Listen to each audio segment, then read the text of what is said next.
Hello and नमस्कार। Welcome to all. आप सभी का स्वागत है रणधीर एजुकेशन में। आज के इस लेक्चर में हम फंडामेंटल राइट्स यानी मौलिक अधिकारों के बारे में डिटेल से समझेंगे। आप जानते हैं कि मौलिक अधिकार हमारे भाग नंबर संविधान के 3 में और आर्टिकल नंबर 12 से लेकर 35 में आते हैं। आज के इस लेक्चर में हम पार्ट 1 रखेंगे और जिसमें हम 18 आर्टिकल 18 आर्टिकल जो हमारे भारतीय संविधान का है वहां तक प्रॉपर तरीके से एक्स बाई जेड एक एक आर्टिकल के बारे में पोस्टमार्टम करते हुए समझते हुए चलेंगे। आप जानते हैं कि इंडियन पॉलिटी का हमारा ये जो पोर्शन है जिसे हम फंडामेंटल राइट्स कहते हैं, ये हमारा चाहे एसएससी का एग्जाम हो, आरएएस का एग्जाम हो, एमपीपीएससी या यूपीपीएससी का एग्जाम, यूपीएससी का exam, RO, UP triple SC, सभी में इंडियन पॉलिटी का वर्चस्व शुरुआत से अब तक बरकरार बना हुआ है। आप इंडियन पॉलिटी को ध्यान से पढ़िएगा और ध्यान से सारी चीजों को कवर करते हुए चलिए। हमारी श्योरिटी है कि इंडियन पॉलिटी को आप हमारे साथ एक बार कवर कर लेते हैं तो 99% प्रश्न आपके बहुत सारे एग्जाम्स में, चाहे कोई सा भी एग्जाम देना, छोटे लेवल का एग्जाम हो, मध्यम लेवल का हो या फिर बहुत बड़े लेवल का एग्जाम हो, सभी के प्रश्न आपको बहुत आसान लगेंगे। ये हमारी श्योरिटी है। तो आज का हमारा ये पार्ट 1 है। हो सकता है हमारे इसमें पार्ट 3 आए, तो 3 से पहले आज का हमारा पहला रहेगा। उसके बाद फिर हम 18 19 से लेकर के 30 तक की बात करेंगे और एक में हम बात करेंगे संवैधानिक उपचारों की। तो फिलहाल का हमारा जो आज का लेक्चर रहेगा वो पार्ट 1 है, जो कि हमारे आर्टिकल 12 से 18 तक हम समझेंगे। सबसे पहली बात ये आती है कि फंडामेंटल राइट्स होते क्या हैं। तो आपको पहले तो ये समझना होगा कि फंडामेंटल राइट्स क्या हैं। फंडामेंटल राइट्स का मतलब होता है ऐसे अधिकार जो आपके लिए चाहिए ही चाहिए, मतलब उसके बिना आपका जीवन यापन कर पाना असंभव है। जैसे स्वच्छ वातावरण, स्वच्छ पानी, स्वच्छ हवा अगर आपको नहीं मिलेगी तो आप जीवन नहीं जी सकते। तो स्वच्छ पानी पाना या स्वच्छ वातावरण, हवा पाना, ये आपका एक मौलिक अधिकार बन जाता है। तो मौलिक अधिकार को हमने सिंपल लैंग्वेज में बता दिया है, जो आपके लिए बिल्कुल नेसेसरी हैं, कंपलसरी हैं, कि जिसके बिना आप जीवन जी ही नहीं सकते, उन्हें हम मौलिक अधिकार कहते हैं। फिलहाल हमारे पास हमारे संविधान में भारतीय नागरिकों को 6 प्रकार के मौलिक अधिकार प्राप्त हैं। ठीक है, तो इसी में हम समझते हैं कि भाग नंबर 3 पढ़ने वाले हैं और भाग नंबर 3 हमारा किससे संबंधित है? मौलिक अधिकार यानी फंडामेंटल राइट से संबंधित है। भाई ध्यान रखिएगा, एग्जाम में ये भाग आता है कि हमारे मौलिक अधिकार किस भाग में है? भाग नंबर 3 में। और भाग नंबर 3 में टोटल हमारे अनुच्छेद यानी आर्टिकल कितने हैं? तो 12 से लेकर 36 तक आर्टिकल है। अगर टोटल आर्टिकल देखें तो 12 से 36 तक हैं। इसी में हमारे 6 प्रकार के मौलिक अधिकार हमें प्राप्त होते हैं। ठीक है, तो मौलिक अधिकारों की अगर बात करेंगे तो उसमें सबसे पहले हम मौलिक अधिकार से पहले जान लेंगे कि आर्टिकल नंबर 12 क्या कहता है। हमारे मौलिक अधिकारों की जो शुरुआत होगी वो आर्टिकल नंबर 14 से शुरुआत होगी, लेकिन चूंकि पूरा हमारा ये पार्ट जो है वो मौलिक अधिकारों का ही है, जो कि मौलिक अधिकारों से ही संबंधित है। 6 प्रकार के मौलिक अधिकार आर्टिकल 14 से शुरू होंगे। यहां पर हम आर्टिकल नंबर 12 को समझ लेते हैं। इसमें दिया हुआ है राज्य की परिभाषा। हर जगह ये दिया जाएगा आगे चल करके कि राज्य ये करेगा, राज्य वो करेगा, राज्य का दायित्व है, राज्य अधिकार देगा, सभी के मौलिक अधिकार, राज्यों के विरुद्ध मौलिक अधिकार होंगे। तो ये राज्य क्या है, इसी की डेफिनेशन हमें आर्टिकल नंबर 12 में मिलती है। 12 से पहले कुछ और विशेष बातें आपको बताएं, जैसे ये मौलिक अधिकार की शुरुआत ही कहां से होती है, शुरुआत के बारे में भी हम जानेंगे कि इसकी शुरुआत कहां से होती है। उसका हमने नेक्स्ट स्लाइड ली है। तो पहले आपको आर्टिकल नंबर 12 बता देते हैं और उसके बाद में फिर हम आपको स्लाइड में बताएंगे कि इस मौलिक अधिकारों की शुरुआत किस देश से मानी जाती है, कहां से मैग्ना कार्टा बनता है, वो हम मौलिक अधिकारों में समझ लेंगे। तो आर्टिकल नंबर 12 हमारा क्या कहता है कि 12 कहता है कि राज्य क्या होगा, राज्य की परिभाषा क्या होगी, जिसे हम बार बार संविधान में राज्य बोलेंगे वो क्या होगा। तो हमारा राज्य की परिभाषा, डेफिनेशन ऑफ स्टेट, हमारा आर्टिकल नंबर 12 में है। वैसे डेफिनेशन ऑफ स्टेट जो है हमारे संविधान में 2 जगह आपको देखने को मिलेगी। एक तो आर्टिकल नंबर 12 में मिल जाएगा, एक आगे जब हम directive principle of state policy पढ़ेंगे, राज्य की नीति निर्देशक तत्व पढ़ेंगे, आर्टिकल नंबर 36 में भी आपको यहां पर राज्य की परिभाषा मिलेगी। लेकिन उस राज्य की परिभाषा में और उसमें अंतर क्या है, तो यहां पर मेन परिभाषा है, इसी को कह दिया गया है 36 में कि राज्य की वही परिभाषा होगी जो हमारा आर्टिकल नंबर 12 में है। तो 12 मुख्य परिभाषा बताता है, डेफिनेशन ऑफ स्टेट बताता है। ये क्या बताता है? इसमें कहा गया है कि राज्य में क्या क्या शामिल होगा। तो भारत सरकार शामिल होगी, राज्य की जो सरकारें हैं वो शामिल होंगी, ये कहता है। इंडियन गवर्नमेंट और स्टेट गवर्नमेंट शामिल होगी। स्थानीय निकाय जो होते हैं, लोकल अथॉरिटीज जो होती हैं, सच एज म्युनिसिपल कॉर्पोरेशन और पंचायत, ये भी आपकी राज्य की परिभाषा में ही आता है। अन्य प्राधिकरण संस्थाएं जो भारतीय संविधान के तहत राज्य के रूप में कार्य करती हैं, जैसे एग्जाम्पल के तौर पर यदि हम देखें तो यहां पर हम अगर ये कहें आपसे, यूनियन पब्लिक सर्विस कमीशन भी एक राज्य है, LIC भी एक राज्य है। अगर हम कहें कि जो सेंट्रल यूनिवर्सिटीज होती हैं वो भी एक राज्य ही होती हैं, सेंट्रल यूनिवर्सिटी भी एक राज्य ही होती हैं। हमारा राष्ट्रपति भी एक राज्य ही है, राष्ट्रपति भी। इस राज्य की परिभाषा में ये दिया हुआ है कि राष्ट्रपति भी राज्य ही होगा, क्योंकि राज्य की तरह ही एक बार बिहेवियर करता है वो आर्टिकल नंबर 123 में, जब वो ऑर्डिनेंस जारी करता है। राज्य का गवर्नर भी एक राज्य ही होगा। तो ऐसी कुछ परिभाषाएं यहां पर हमें देखने को मिलती हैं। जो भी हमारी जो स्टील अथॉरिटी है या फिर BSNL है, जो भी हमारी सरकार के द्वारा ऑर्गेनाइजेशन चलाई जाती हैं, वो सब राज्य की परिभाषा में सम्मिलित है। बात आपको समझ में आ रही है कि यूनिवर्सिटी का मतलब भी राज्य है। राज्य का कतई ये मतलब नहीं है कि मध्य प्रदेश के, राजस्थान के, MP के, उत्तर प्रदेश, इस प्रकार का नहीं। राज्य का मतलब है वो गवर्नेंस, वो अथॉरिटी, वो पावर जो हमारे संविधान में कहा गया है कि जो सरकारी है, उन सबको हम यहां पर राज्य कहते हैं। यूनिवर्सिटीज भी इसमें शामिल है, जैसा कि हमने आपको एग्जाम्पल बताया। संवैधानिक सुरक्षा क्या प्रदान होती है? यह अनुच्छेद यह सुनिश्चित करता है कि राज्य और उसकी विभिन्न संस्थाएं संविधान के तहत नागरिकों को मौलिक अधिकारों का उल्लंघन नहीं कर सकती हैं। जो भी संस्थाएं यदि हैं वो राज्य के तहत अगर हैं, राज्य हैं, तो मौलिक अधिकारों का उल्लंघन वहां नहीं हो सकता है। ऐसा यहां पर संवैधानिक सुरक्षा हमें प्राप्त होती है। अगर मान लीजिए कभी कोई राज्य ऐसा काम करता है कि कोई कानून ऐसा बना देता है, या राज्य सरकार या केंद्र सरकार या कोई यूनिवर्सिटी या कोई अथॉरिटी ऐसा कोई कानून बना देती है कि उस कानून से आपके मौलिक अधिकारों का हनन होता हो, तो ऐसे अधिकार उन्हें बनाने की इजाजत नहीं है। इसका रक्षण कौन करता है? हमारा सुप्रीम कोर्ट करता है। अगर बात करें कि इस पर केस भी आ चुका है कि भाई डेफिनेशन ऑफ स्टेट में क्या क्या शामिल है, तो रविकांत पटनायक बनाम भारत सरकार, इस कोर्ट में आर्टिकल नंबर 12 में थोड़ा सा और एक्सपेंड किया गया और बताया गया कि इसमें सरकारी निकाय और सरकारी संस्थाएं शामिल होंगी जो सार्वजनिक कार्यों में संलग्न है। मतलब जो सरकारी कार्यों में संलग्न है उनको इसमें शामिल किया गया है। दूसरा केस इस पर आया था जो कि आर्टिकल नंबर 12 पर राज्य की परिभाषा को और एक्सपेंड करता है। इस पर है डॉक्टर मोहम्मद खान बनाम यूनिवर्सिटी ऑफ दिल्ली का केस। क्या था कि इसमें विश्वविद्यालय जो यूनिवर्सिटीज हैं और अन्य शैक्षिक संस्थाएं जो होती हैं वो राज्य की परिभाषा में आती हैं।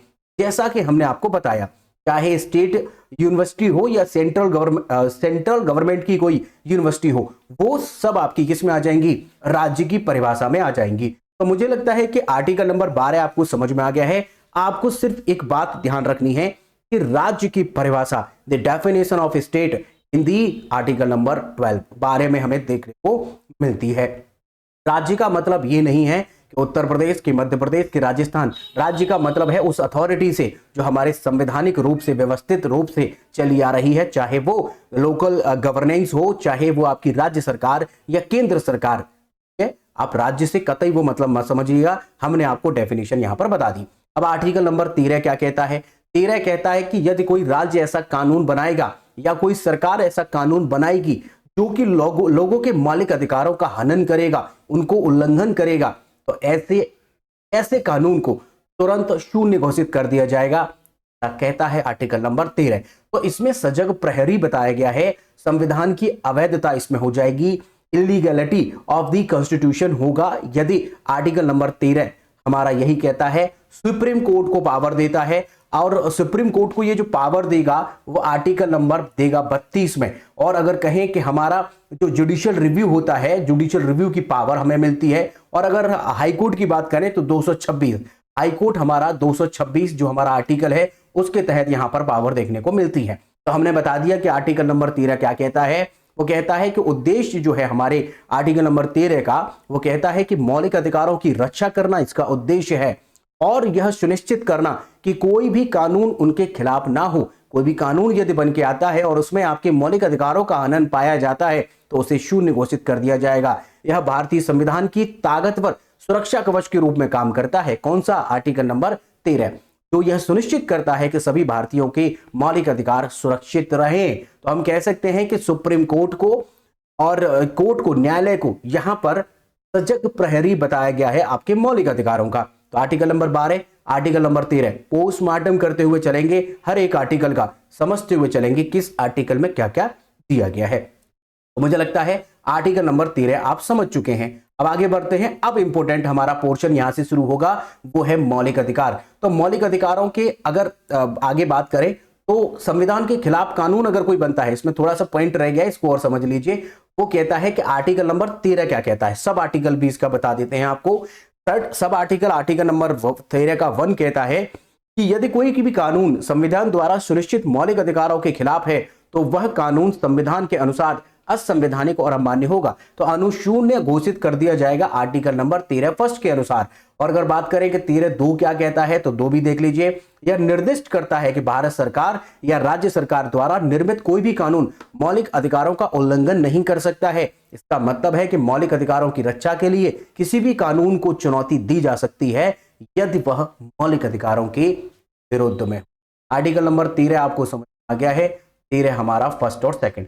अब बात करते हैं कि मौलिक अधिकार जो हम पढ़ने जा रहे हैं, आर्टिकल नंबर 14 से हम टोटल जो पढ़ेंगे उन सब के बारे में हम डिस्कस करेंगे। तो मौलिक अधिकारों की शुरुआत ही कहां से होती है, शुरुआत के बारे में आपको समझना है और जानना है कि मौलिक अधिकारों की शुरुआत कहां से। तो देखिए, ब्रिटेन से सबसे पहले बात करते हैं कि सबसे पहले ब्रिटेन में क्या होता है कि प्रथम दस्तावेज 1215 में एक राजा हुआ करते थे जिनका नाम था किंग जॉन, राजा किंग जॉन।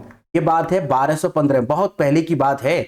वहां पर क्या किया गया कि 15 जून, ये समय भी अगर आप लिखना चाहें तो 15 जून 1215 में एक मैग्ना कार्टा लिख के दिया गया। मैग्ना कार्टा जॉन किंग, और पूछ सकता है आपसे किस नदी के किनारे, तो दरअसल आपका लंदन जो आप जानते हैं वो थेम्स नदी के किनारे है। तो ब्रिटेन का लंदन थेम्स नदी के किनारे है, वहीं पर ये एक अधिकार दिया गया है। इस अधिकार में कहा गया कि ये एक ऐसा प्रपत्र हम आपको दे रहे हैं कि इसे हम भी यानी राजा भी नहीं छीन सकता है। इसी को मैग्ना कार्टा कहा गया है। मैग्ना कार्टा का ये मतलब है कि इसे कोई भी नहीं छीन सकता है, जिसने जारी किया है वो भी नहीं छीन सकता, वो मैग्ना कार्टा कहलाता है। यहां पर मैग्ना कार्टा शुरू किया गया है और इसमें कहा गया है कि कानून से ऊपर कोई भी शक्ति नहीं है, चाहे वो राजा हो, राष्ट्रपति हो, प्रधानमंत्री हो, कोई भी हो, यहां पर उससे ऊपर कोई नहीं है। यहां पर बिल ऑफ राइट्स एक जनरेट किया गया 1689 में। ये बहुत बात की है, लेकिन अगर कहें कि मौलिक अधिकारों का जनक कौन माना जाएगा तो ब्रिटेन माना जाएगा, क्योंकि इसकी शुरुआत 1215 में हो जाती है। फिर दूसरे नंबर पर हम याद करें तो डेवलपमेंट के आधार पर ही हम देख रहे हैं, तो फ्रांस हमारा सेकंड नंबर पर है। मानव और नागरिक अधिकारों की घोषणा होती है 1789 में। तो दरअसल वहां पर एक फ्रांसीसी क्रांति हुई थी जिसमें बंधुत्व, स्वतंत्रता, समानता, इन सब के नारे लिए गए थे। इसके बाद लोगों को मौलिक अधिकार दिया गया और वो मौलिक अधिकार मिलता कहते हैं इसकी घटना होती है। यहां पर एक राजा हुआ करते थे, उनका नाम था लुई 16। लुई 16 जो थे उन्होंने लोगों को मौलिक अधिकार दिए और मौलिक अधिकारों का हनन भी कर दिया, जिससे आक्रोशित होकर लोगों ने उसी लुई 16 को फांसी पर चढ़ा दिया। उसके बाद 1789 में यहां पर पहली बार क्या मिलते हैं, मौलिक अधिकार मिलते हैं। ठीक है, आज के आधुनिक समय में मौलिक अधिकारों का इसमें शुरुआत मानी जाती है। बिल ऑफ राइट्स अमेरिका का अगर देखें तो 1791 में अमेरिका के संविधान से पहले 10 संशोधन नागरिकों के अधिकारों को सुनिश्चित करते थे और जिसमें स्वतंत्रता विचार और स्वतंत्रता निष्पक्ष सुनवाई का अधिकार मिलता था। तो दरअसल यहां पर क्या है कि 10वें संविधान संशोधन, ये बात है यहां पर कि 10वें संविधान संशोधन के द्वारा हमारा जो अमेरिका है, अमेरिका में भी इसे शुरू किया गया। तो संविधान अगर हम कहें, संविधान मौलिक अधिकार में जो जोड़ा, मौलिक अधिकार जिस संविधान में जोड़े गए हैं वो हमारा अमेरिका है। अमेरिका कब? 1791। ठीक है, ध्यान देंगे इस बात का कि अगर आपसे ये पूछ ले कि मौलिक अधिकारों को अपने संविधान में जोड़ने वाला पहला देश कौन सा है, तो अमेरिका बताएंगे। यहां पर अमेरिका पहला देश है जो मौलिक अधिकारों को संविधान में जोड़ता है। लेकिन अगर आपसे पूछे कि मौलिक अधिकारों की शुरुआत या मैग्ना कार्टा की शुरुआत 1215 में कहां होती है, ब्रिटेन में होती है। तो अमेरिका भी आपको समझ में आ गया। रूस की ओर बात है, हमारा रूस का जो संविधान है उस संविधान में कर्तव्य भी जोड़े गए हैं और मौलिक अधिकार भी जोड़े गए हैं, ऐसा पहला देश बना है। हालांकि हमारे देश में भी मूल कर्तव्य भी हैं और अधिकार भी हैं, दोनों हमारे ही देश में है। ऐसा रूस में भी है, और रूस का जो संविधान है वो 1936 में लिखा गया। तो मैग्ना कार्टा ऑफ इंडिया क्या है हमारा, हमारा मैग्ना कार्टा ऑफ इंडिया हो जाएगा हमारे मौलिक अधिकार। ठीक है, जैसा कि उसमें आपने देखा। अब यहीं पर हम मौलिक अधिकारों को समझते हैं वन बाई वन। हमारे टोटल कुल मिलाकर के 6 मौलिक अधिकार हैं। 6 मौलिक अधिकार को बारी बारी से ध्यान से समझिएगा हम क्या बताना चाहते हैं। मौलिक अधिकार हम आपको बता चुके हैं, मतलब फंडामेंटल राइट, वो राइट जो आपके लिए नेसेसरी है, जरूरी है। नंबर 1 आप देखिए यहां पर समानता का अधिकार। नंबर 1 है समानता का अधिकार, नंबर 2 है शोषण के विरुद्ध अधिकार, और नंबर 3 यहां पर आप देखिए नंबर 3 शोषण के विरुद्ध अधिकार, नंबर 3 है स्वतंत्रता का अधिकार, नंबर 4 है धार्मिक स्वतंत्रता का अधिकार, 5वां है संस्कृति और शिक्षा का अधिकार, और संवैधानिक उपचारों का अधिकार। ये हमें 6 प्रकार के संविधान में हमें हमारे मौलिक अधिकार देखने को मिलते हैं। अब इन्हीं के बारे में एक एक करके 1 बाई 1 यहां पर नोट करते हुए चलिएगा, बहुत ही इंपॉर्टेंट है। यहां पर आपके जो एग्जाम्स होते हैं, किसी भी लेवल का एग्जाम हो, UPSC, MPPSC, RAS, UPSC, UPPSC या फिर यूपी ट्रिपल एससी, एसएससी, सब में मिलान कराने के लिए प्रश्न आता है। मिलान में पूछेगा कि मौलिक अधिकार, ये वाला मौलिक अधिकार कितने आर्टिकल से कितने आर्टिकल है। ठीक है, तो आर्टिकल देखिएगा, पहला हमारा मौलिक अधिकार है जिसे बोलते हैं राइट टू इक्वालिटी, यानी समानता का अधिकार। आर्टिकल नंबर 14 से 18, 14 से 18 तक हमारे इसमें आर्टिकल मिलते हैं। एक बार प्रश्न पूछा गया था कि समानता के अधिकार के संबंधित आर्टिकल कितने हैं, तो आप बताइए आर्टिकल कितने हैं। 18 माइनस 14 कितना आ जाएगा, 4। लेकिन नहीं, 4 नहीं है, 5 हैं। 14वां, 15वां, 16, 17 और 18, 5 आर्टिकल हैं। ऐसी सिली मिस्टेक लोगों से हुई थी, वहां पर 4 सवाल करके आए थे, 4 करके आए थे, मतलब इसका ऑब्जेक्टिव, लेकिन 5 है। ध्यान दीजिएगा, 18 माइनस 14 नहीं करना है, 14, 15, 16, 17, 18, 5 आर्टिकल है जो कि समानता का अधिकार देते हैं। ठीक है, राइट टू इक्वालिटी। दूसरा मौलिक अधिकार है स्वतंत्रता का अधिकार, राइट टू फ्रीडम। 19 से लेकर 22 तक है, 19, 21, 22, 4 यहां पर आर्टिकल मिलते हैं। 19, 20, 21, 22 याद रखेंगे। स्वतंत्रता का अधिकार है जिसमें हम कहते हैं राइट टू फ्रीडम। अगला है शोषण के विरुद्ध अधिकार, राइट अगेंस्ट एक्सप्लॉयटेशन।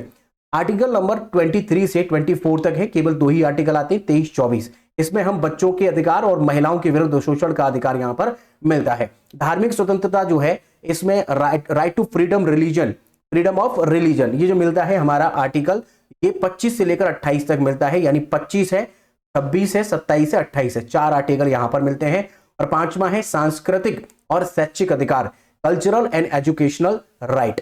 यहां पर हमें 29 और 30 यानी 2 ही आर्टिकल देखने को मिलते हैं। और छठा और आखिरी मौलिक अधिकार है हमारा संवैधानिक उपचारों का अधिकार, राइट टू कॉन्स्टिट्यूशनल रेमेडीज। यहां पर रेमेडीज है, उपचार है, रेमेडीज यानी दवाएं हैं। बताएंगे आगे हम आपको कि रेमेडीज में क्या क्या है। तो यहां पर केवल एक ही आर्टिकल आता है, आर्टिकल नंबर 32। इसको एक बार नोट कर लीजिए, स्क्रीनशॉट ले लीजिए, बहुत जरूरी है ये। यहां से बहुत सारे प्रश्न मिलान कराने के लिए आते हैं, मैचिंग कराने के लिए आते हैं, ध्यान रखिए। अब हमें 1 बाई 1 इन सब के बारे में बात करनी है, लेकिन आपको बता दें पहले के जमाने में एक और मौलिक अधिकार हुआ करता था, और वो मौलिक अधिकार हमारा 7वां मौलिक अधिकार बनता था, जिसे राइट टू प्रॉपर्टी, संपत्ति का अधिकार कहते थे। लेकिन इसे संपत्ति के अधिकार का गलत प्रयोग होने लगा और जगह जगह पर मौलिक अधिकार के आधार पर विकास को रोका गया। तो देश का विकास करने के लिए इस मौलिक अधिकार को समाप्त करना जरूरी था। इसीलिए 44वें संविधान संशोधन 1978, ध्यान देंगे, 44वें संविधान संशोधन 1978 द्वारा इसे संविधान से मौलिक अधिकारों की लिस्ट से हटा दिया गया और इसे 300A में जोड़ दिया गया है। अब ये केवल कानूनी अधिकार है। अब आप कहेंगे कि कानूनी अधिकार और मौलिक अधिकार में क्या फर्क है, तो देखिए, कानूनी अधिकार और मौलिक अधिकार में यह फर्क है कि यदि आपके मौलिक अधिकार का हनन होता है तो आप बिना किसी बात के हाई कोर्ट और सुप्रीम कोर्ट में जा सकते हैं, अपील कर सकते हैं और तुरंत आपके ये मौलिक अधिकार लागू करवाए जाएंगे। लेकिन कानूनी अधिकार के लिए कानूनी तौर पर आप लड़ाई कर सकते हैं, इसके लिए तुरंत आपकी कार्रवाई नहीं होगी। जैसा कि ये प्रक्रिया जो होती है, इसमें कानूनी प्रक्रिया का पालन करना होता है। इसमें, इस वाली में हाई कोर्ट और सुप्रीम कोर्ट तुरंत आपकी देखरेख करेंगे। ठीक है, शरण आप लेंगे तो किसकी, हाई कोर्ट और सुप्रीम कोर्ट की, लेकिन कानूनी प्रक्रिया जो रहेगी वो कहां। तो अगर हम कहें कि मौलिक अधिकार बहुत ज्यादा स्ट्रांग होते हैं, कानूनी प्रक्रिया में इतना स्ट्रांग नहीं होता है। कानून अगर उसमें आप केस जीत जाते हैं तो मिलेगा, लेकिन मौलिक अधिकार मिलेगा ही मिलेगा, 100% मिलेगा। लेकिन अगर कोई कानूनी अधिकार है तो मिलेगा भी या नहीं, ये डिपेंड करता है कि आपका कानूनी पक्ष कितना मजबूत था। तो आपको ये बात समझ में आ गई है। ये याद रखेंगे कि आर्टिकल नंबर 300A में इसे जोड़ दिया गया है फिलहाल। अब ये हमारा मौलिक अधिकारों की लिस्ट में नहीं है। अगर ये मौलिक अधिकारों की लिस्ट में होता तो जब हमारा संविधान लागू किया गया था तो कितने हमारे मौलिक अधिकार थे? 7 थे। लेकिन अब कितने हैं? संपत्ति के अधिकार को हटा दिया गया है और इसे 300A में डाल दिया गया। 300A लगा हुआ है ना, तो 300 में सब आर्टिकल जोड़ करके इसे अलग कर दिया। अब हमें समानता का अधिकार देखना है, आर्टिकल 14 to 18। एक एक आर्टिकल का हम यहाँ पर पोस्टमार्टम करेंगे। राइट टू इक्वालिटी, ये हमारा क्या क्या है? तो आर्टिकल नंबर 14 देखते हैं। सबसे पहले हमारा 14 आर्टिकल क्या कहता है?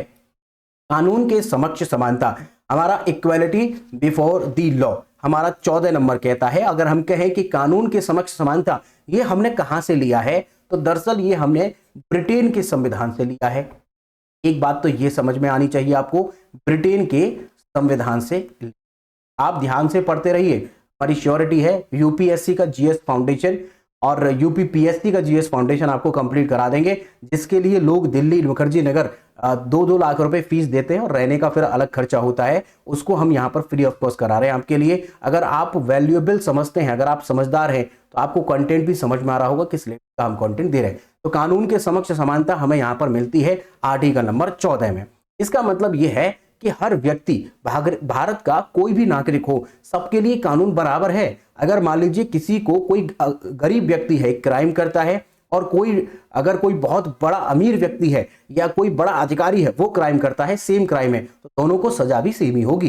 तो यहाँ पर कानून के समक्ष सब समान है, चाहे गरीब हो चाहे अमीर हो। ठीक है, तो लेकिन यहाँ पर कुछ एक्सेप्शन भी है। अपवाद आप अगर देखें तो यहाँ पर कौन नहीं आता है इसमें? तो हमारा राष्ट्रपति इसमें नहीं आता है। राष्ट्रपति इससे अलग है। अगर कहें दूसरा कौन है तो राज्यपाल और ये, इन दोनों के सामने कानून के समक्ष समानता नहीं देखने को मिलती है, क्योंकि राष्ट्रपति ने भी वही क्राइम किया और आपने भी वही क्राइम किया, तो आप पर तो डंडे पड़ेंगे, लेकिन राष्ट्रपति पर तुरंत डंडे नहीं पड़ेंगे। वो प्रोसीजर चलेगा क्योंकि राष्ट्रपति को इससे अलग रखा गया है। अब यहाँ पर पॉइंट देखिएगा, यह अनुच्छेद सुनिश्चित करता है कि सभी व्यक्तियों को कानून के सामने समान माना जाएगा और राज्य किसी भी व्यक्ति के साथ जाति, धर्म, लिंग या अन्य आधार पर भेदभाव नहीं कर सकता। राज्य की परिभाषा आपको समझ में आ चुकी है। राज्य का मतलब यहां पर मध्य प्रदेश या राजस्थान बस समझना। राज्य का मतलब वो निकाय, वो अथॉरिटी, चाहे वो central government, state government, local governance, university, LIC, BSNL, UPSC, कुछ भी हमने डेफिनेशन में आपको बता दिया है। तो राज्य का मतलब आते ही तुरंत ये मत समझना राज्य सरकार का भी मतलब है इससे। ठीक है, तो आपको समझ में आ गया कि जाति, धर्म, लिंग और या अन्य आधार पर भेदभाव नहीं होगा। आर्टिकल नंबर हमारा 14 कहता है। अब आर्टिकल नंबर हम 15 पढ़ेंगे। 15, हाँ जी, आर्टिकल नंबर 15 क्या कहता है हमारा? तो 15 में दरअसल माफी चाहेंगे, इसमें आपका 15 क्या कहता है? 15 देखिएगा, हमारा आर्टिकल नंबर 15 कहता है कि किसी भी व्यक्ति के साथ जाति,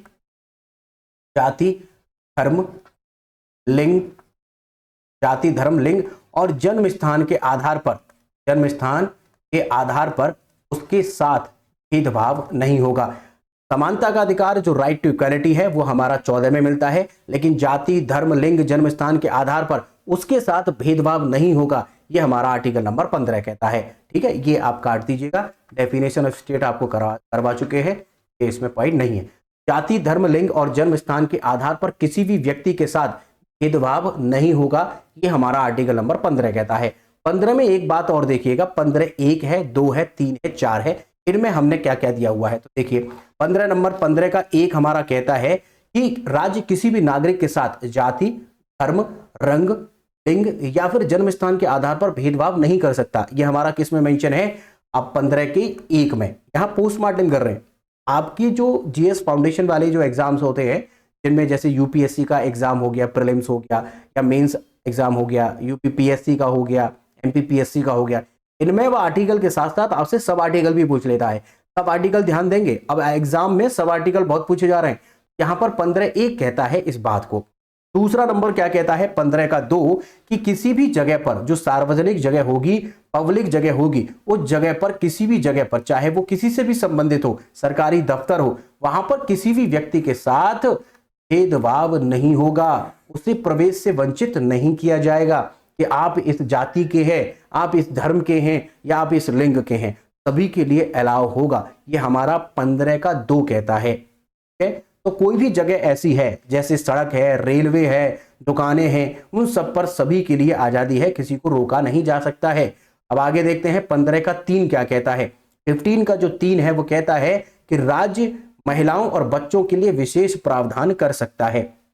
तो देखिए यहां पर है कि विशेष वर्गों के लिए यदि राज्य प्रावधान करना चाहता है और वो प्रावधान करने की अगर उसे आवश्यकता है तो राज्य कर सकता है। ये हमारा 15 का 3 कहता है।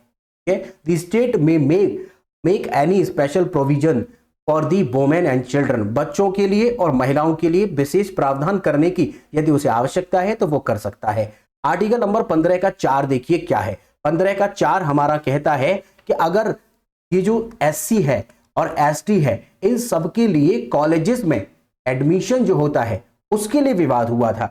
ये दरअसल मद्रास यूनिवर्सिटी या मद्रास की एक लड़की ने केस किया था कि जो मेडिकल कॉलेज होते हैं उनमें उन्हें शिक्षा प्राप्त करने के लिए रिजर्वेशन नहीं मिलता है। तो क्या ऐसा होना चाहिए कि अगर राज्य चाहे तो शेड्यूल कास्ट के लिए या फिर शेड्यूल ट्राइब के लिए वो ऐसी व्यवस्था कर सके इनको आगे बढ़ाने के लिए कि एडमिशन में भी जो बैचलर डिग्री के एडमिशन होते हैं उनमें भी वो अलाउ कर दे जिससे कि उनका उत्थान हो सके। तो ऐसा किया जा सकता है। मद्रास में एक लड़की के केस करने के बाद इसे पहले संविधान संशोधन, दरअसल हमारा जब पहला संविधान संशोधन होता है 1951 में, उसी में इसे जोड़ा गया है कि शेड्यूल ट्राइब के लिए और शेड्यूल कास्ट के लिए यहां पर कॉलेजेस में जो आपको रिजर्वेशन मिलता है वो 15 के 4 में मिलता है। ध्यान देंगे इस बात को कि 15 के 4 में एससी एसटी का रिजर्वेशन कॉलेजों में एडमिशन में, जॉब में नहीं कह रहे हैं, एडमिशन में जो मिलता है वो 15 के 4 के तहत ही मिलता है। अब 15 का 5 देखिए,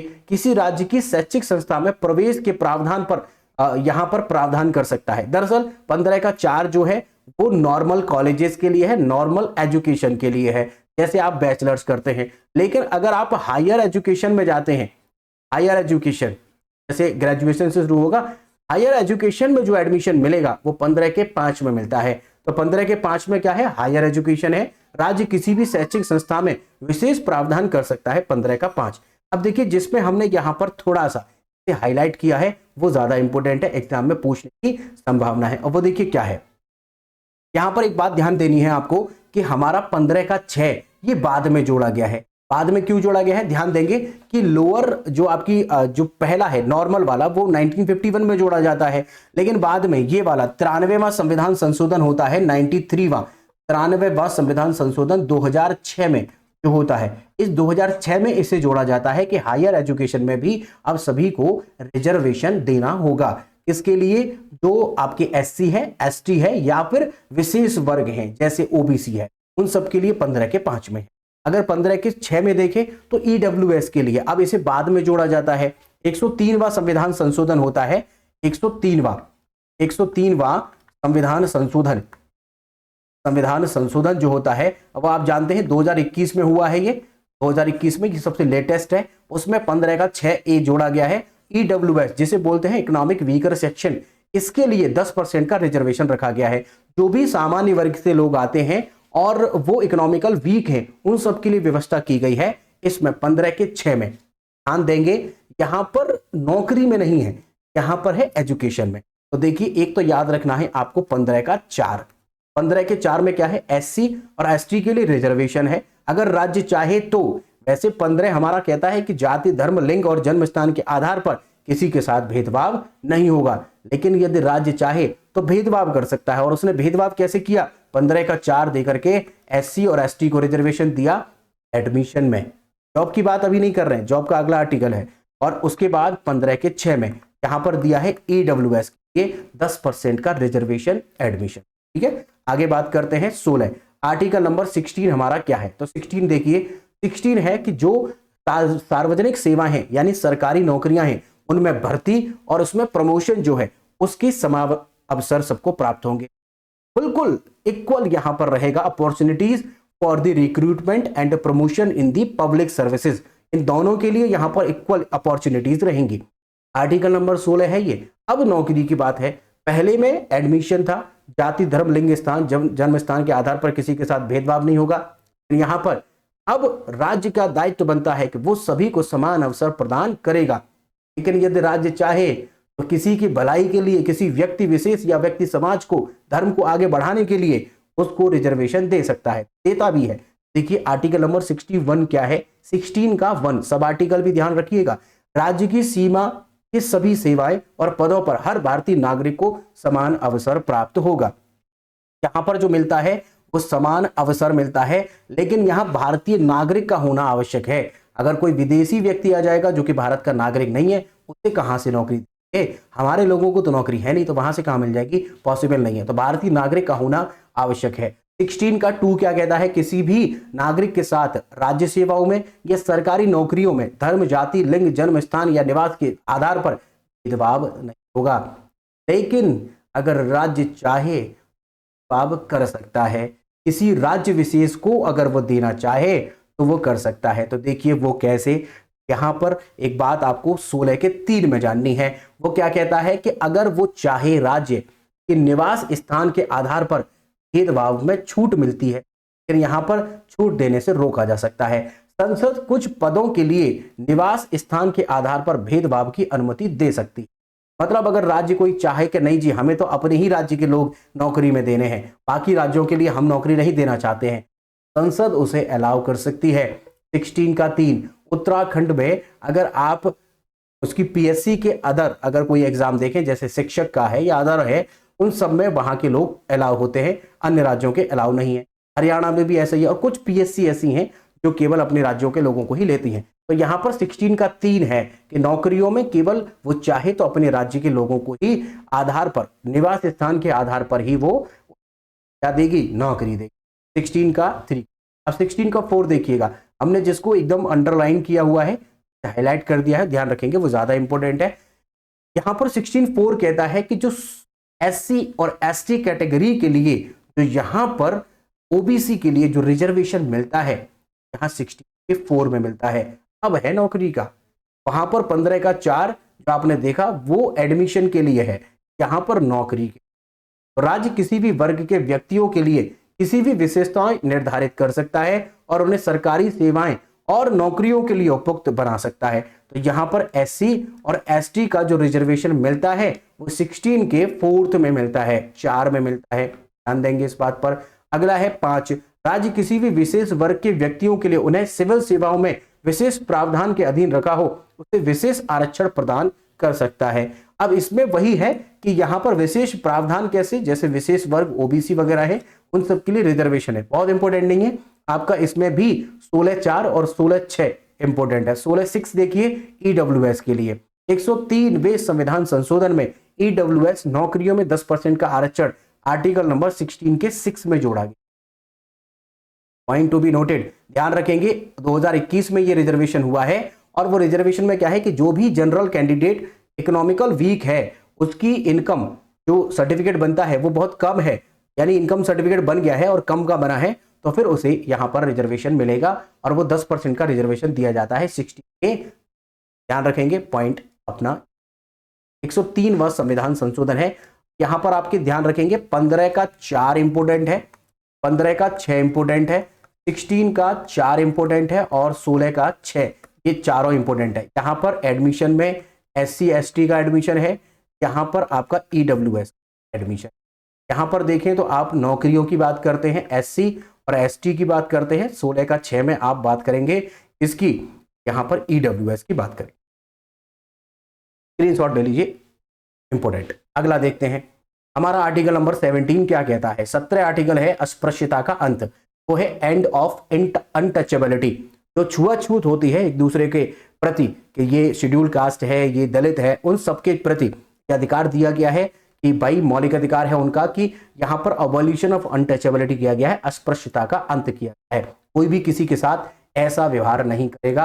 अब इसके लिए चूंकि व्यवहार तो कर सकता है व्यक्ति, लेकिन इसे रोकने के लिए फिर यहां पर फिर एक्ट भी बनाए गए हैं, वो है prevention of untouchability act 1955 act, ध्यान रखेंगे 1955, और इसमें 1976 में एक अमेंडमेंट भी हुआ है और इसका अब नया नाम जो है वो है प्रिवेंशन ऑफ अनटचेबिलिटी एक्ट 1976। मूल रूप से 1955 का है, संशोधन हुआ है और 1976।